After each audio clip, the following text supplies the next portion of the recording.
All right, so this is Madeleine Orr, this is Luke Benoit, and I'm DJ McDonough. And the title of our study is From Biggest Loser to Biggest Winner, Designing Weight Loss Programs That Stick. So some brief background before we start. So about 37%, or over 1/3 of the US adult population is obese, which is defined as having a body mass index of greater than or equal to 30 kilograms per unit of height squared. And this is associated with the onset of chronic diseases such as heart disease, stroke, and various cancers. And the economic costs are significant because of this, with about $200 billion per year in the US attributed to obesity-related costs, or about 20% of healthcare costs annually in the US. And it's well known that diet and exercise are very crucial interventionals for combating obesity in the US population. So the research problem that we're looking at in particular is what weight loss programs can we design that will achieve long-term results? And what we've seen is that in the past, largely, we failed to see results in weight loss interventions with obese populations because of a lack of adherence. This is one study that saw an extraordinary lack of adherence beyond the end of the treatment and actually saw a reversal of the results. So the purpose of this study is to design a weight loss program that is effective in long-term weight management with this key focus really on the adherence piece. So we are interested in the physiological outcomes, the weight loss and the improved health, but mostly we're looking at how do we create a program that adult men would be interested in adhering to over the long term. So a little bit on the theological framework. There's a couple of theories that underpin all sort of behavior and environment, and as it relates to exercise, I think it's good to have some basis there. So social cognitive theory, Bandura, external, one's beliefs, thoughts, external environment, and social support influences behavior. Reciprocal determinism, behavior, the individual's environment, and the individual continuously change and simultaneously influence each other. We know this impacts people in terms of their peer groups. If they're at peer groups exercise, they tend to keep up on exercise. But it's you look at these arrows here, it can go any way, right? If you continue a behavior for a certain time period, you're more likely to change your cognitive factors, which may lead to continued behavior as well. So it's an interesting relationship there. Okay, so talking about self-determination theory, which is another theory that's going to be useful for us. It's based on three different ideas: competence, autonomy, and relatedness. Competence. So an important part of how we're going to design our intervention is to create good training. One group's going to have training in person. One's going to be by themselves. They might do it at home in their living room. They might do it in their basement, but they're not going to have that training with them all the time. As an individual builds competence, we notice that that's a key component of motivation.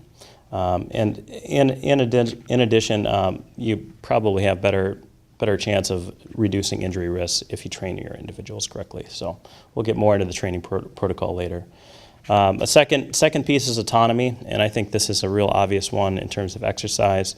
Everybody cares about their own well-being for the most part. Autonomy is pretty easy to imply through an individual exercise program. Last piece is relatedness, which is important in our study. Training as a group in a team atmosphere will improve motivation and therefore retention. And we're going to have one group that is performing exclusively in a team environment. One is totally individual. All right, so you want to go through this one, DJ? Yeah, so our physical activity intervention will be based off of high-intensity interval training, or HIIT training, which has been found to be very effective for obese populations, specifically in adults. So what HIIT is, it involves repeated short to long bouts of high-intensity exercise interspersed with brief recovery periods. So what's attractive about HIIT workouts is that they take a fraction of the time as traditional long-duration aerobic activity with better physiologic outcomes. And this is attributed to an increased metabolic rate, our resting metabolic rate. So about 24 to 48 hours after exercise of HIIT, you see metabolic rate increases of about 30 to 40%. So when these obese populations go home, or they work, or they sit down and watch TV, they're continually burning calories. And the mechanisms behind this, you see muscle fibers have an increased biomarkers for fat oxidation. Specifically, one study found obese subjects who underwent a HIIT training intervention. They had a decrease of about 100% in the enzyme fatty acid synthase, which is responsible for synthesizing fat in the body. And because of this, you see significant decreases in body fat and increases in VO2 max and other cardiovascular health outcomes. And the intervention that we're following is from a classic study by Talanian et al. In 2008, which was a HIIT intervention over a 10-week period in obese adults. And they, this is a progressive intervention, so eventually they'll work up to about 10 bouts of 4 minutes at 90% of their maximal intensity, and 2 minutes of rest between bouts. So this leads us to our research question and hypotheses. Our research question: does an in-person intervention for weight loss produce better results, adherence, and self-confidence than an impersonal at-home fitness program? With the hypotheses of in-person group setting has better weight loss results, an in-person group setting produces stronger sense of self-confidence, and an in-person group setting has better adherence to the program. So we plan to recruit 60 clinically obese men through the mHealth's weight loss support group program. They currently see over 200 men every term, and so we feel that 60 is probably realistic. All will be randomly assigned to one of two groups. The first group, as Luke mentioned, will be participating in an at-home 10-week fitness program. It will be the exact same list of activities that the experimental group will do, but they will do it on their own and without regular intervention or instruction. The experimental group will meet in person at the rec for the same period of time, the 10-week fitness program, except that they will be in a group setting, and they will have a physical instructor in front of them providing feedback and guidance as they go through the program. Once the program intervention is done at 10 weeks, the experimental group will continue to have access to the same gym environment and the same set of classes that are already run through the rec. And so they will have access to, if they choose, continue and carry on with the program or cease their participation. The control group will not have access to the rec for the year, but they will still have access to the same training programs that they had before. So they'll have access to the same lists of opportunities and activities they can do on their own time at home as part of a fitness protocol. So DJ already went through the protocol a little bit. We will be testing our hypotheses in 2 times. The first time will be at the end of the intervention, at the end of 10 weeks. We'll be doing a survey to conduct for all 60 participants to understand the adherence to the program and their degrees or their reported degrees of self-confidence with the activity they're being asked to do. And a DEXA exam will be run to measure their weight loss and body composition. We will repeat those same measures with the same group of 60 individuals at the end of the 1-year period to get an idea of who continued to participate, who adhered to the program, and who was able to see long-term results. So our expected findings, these are based on a couple of studies actually recently that have done similar interventions but with populations of adult obese women. And as 2 of these studies found that men tend to have higher levels of self-confidence in fitness activities and group settings than women, we think we'll actually see probably more significant results, very similar but more significant in the male population. So we expect to see that the in-person group setting produces a stronger sense of self-confidence related to fitness activities, a better adherence to the program over time, and better weight loss results than the at-home interventions due to, like I said, the improved self-confidence and adherence over the longer term. So why is this significant? Obviously, we expect better health for the participants. And then there's obviously national health implications. We talked about the $200 billion per year that is easily tied to obesity, and I think the statistics are relatively difficult to bear out because so many other diseases are influenced by obesity. So I think it may even be more than that, perhaps. In addition, it's a proven model, so if it works here, it can be scalable. You can take it to the Y, you can take it to any gym around the country. And it provides focus to the fitness industry because there's so many different options out there, and some work, some don't. Very few have long-term adherence. So if we can prove a model, I think that is very useful. So it's interdisciplinary in that we are looking at both physiological aspects. We're looking at motor learning because there's a training component here. And then obviously putting it all together, that's where Maddie's specialty comes in and the administration of the program as well.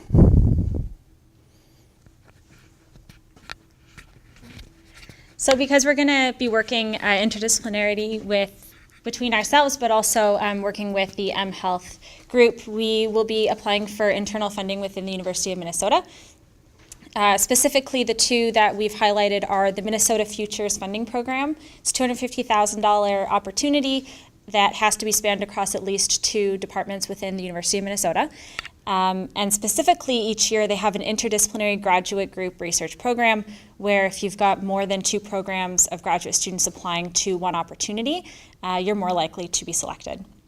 There's also the Minnesota Nutrition and Obesity Center has $25,000 a year opportunity for research that is done with the Health populations that they serve on a regular basis, and that's part of the internal funding structures of the Health system.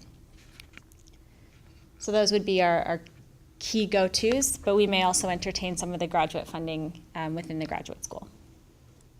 Questions?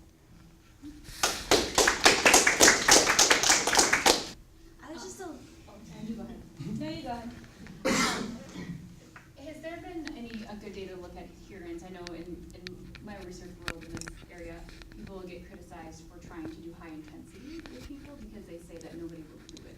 Right. And I've argued against that because I actually think high intensity training is actually a really good thing that you're looking at doing too. Yeah.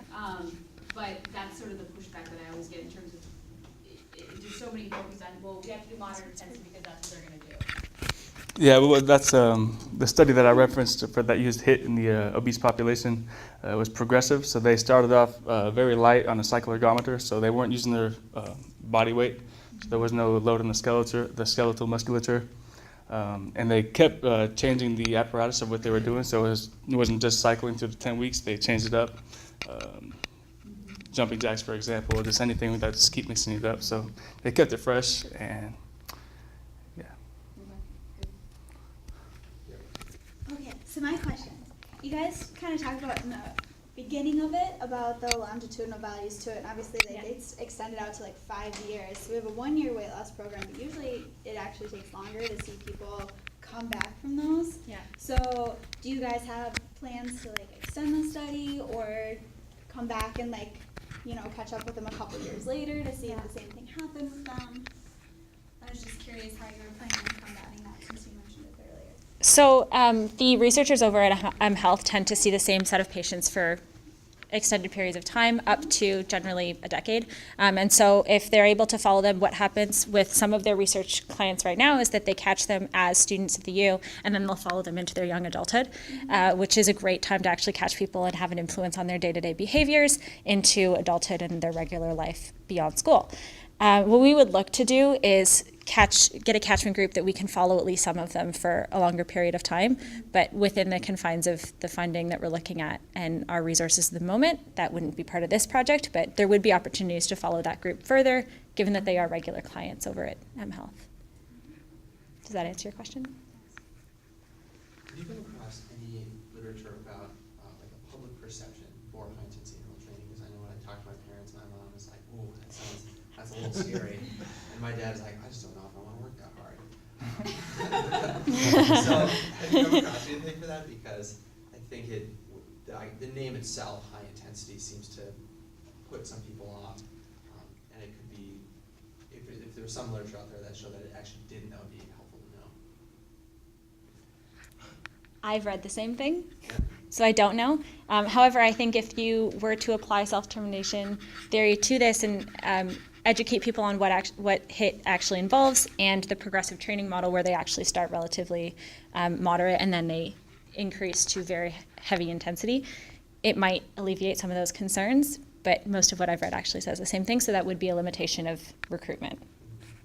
Yeah, my opinion on that is, like, I didn't know that much about it until I got into school here, and it intimidated me, but once I realized I have to do way less actual time of training, you can turn it into a positive spin, because it is less time, right? You can get it done faster to get the same bang for your buck.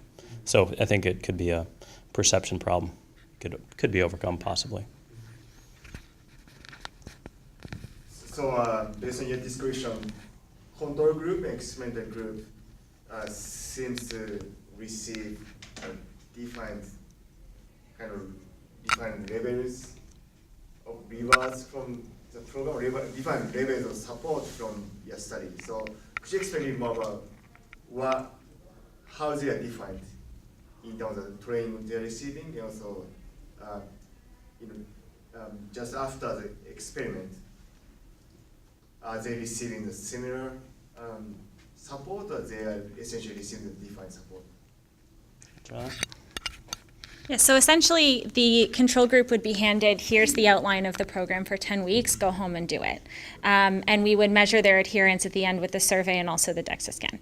So very, very hands-off, essentially no hands-on past that first interaction of handing them the program and going through the steps of here's what it entails. Good luck. We'll see you next time. And then the intervention group will be physically showing up at the rec. The protocol is 4 times a week. So they'll be physically showing up for class 4 times a week in regular blocked schedules, which, as we know from the earlier presentation, has better results than random timing. And they will have interaction not only with coaches, but with other participants in the program. And so there's a social benefit there as well, potentially. But they're following the same training. Same exact, yeah, it's exact same training protocol they'll be both following. Yep, along similar lines, I feel like you have 2 pieces to your intervention that maybe you need to think about separating out. So you have both, I wrote down a group, there's the group factor, are they alone or in a group, and then there's the in-person, they get to go to the gym versus stay at home. Why did you not, for example, have the workout alone but at the gym to control for at least the environmental, like it's truly the group factor that you want to isolate, why not have them come to the gym but work out alone? That might be a good idea, to include a third group that was at the gym together. I do see your point. I think that would be interesting to have a third group that was in person but had no instructor there, working together off the same script.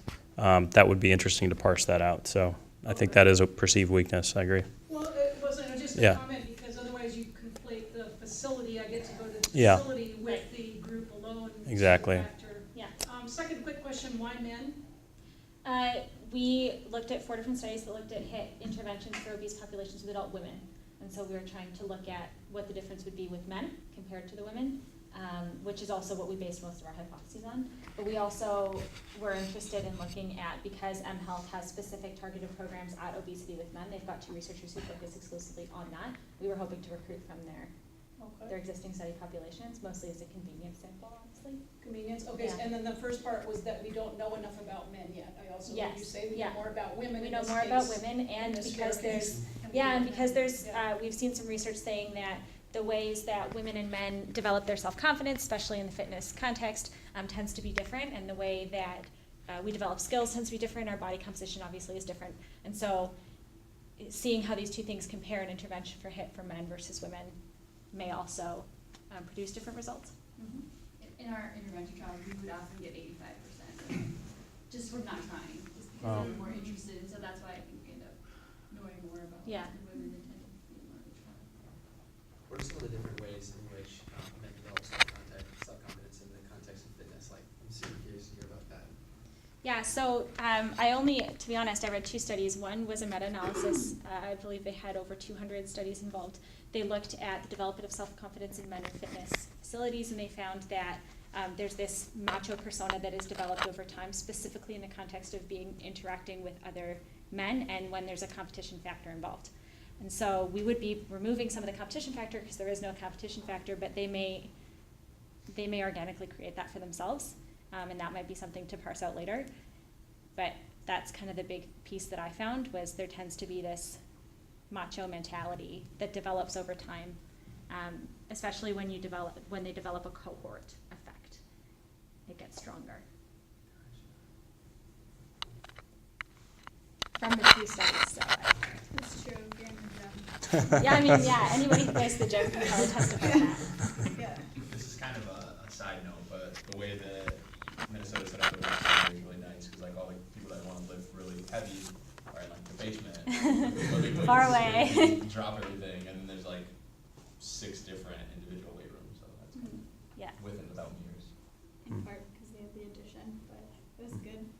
decision on their part. And then they usually have like the classes over in these ones, over in the older buildings, so it's already set aside and kind of a good idea for your group setting. This is just a side note, like, just to keep in mind, like, want to consider gender identity and just kind of stay in that research, because like, if you use just the word male, then it might exclude other people who may not identify as male, but biologically are. Yeah, So just kind of be mindful of like the word you use. the or, limitation like, of the wording. Yeah. Yeah, great point. Thank you. Right, thanks so much.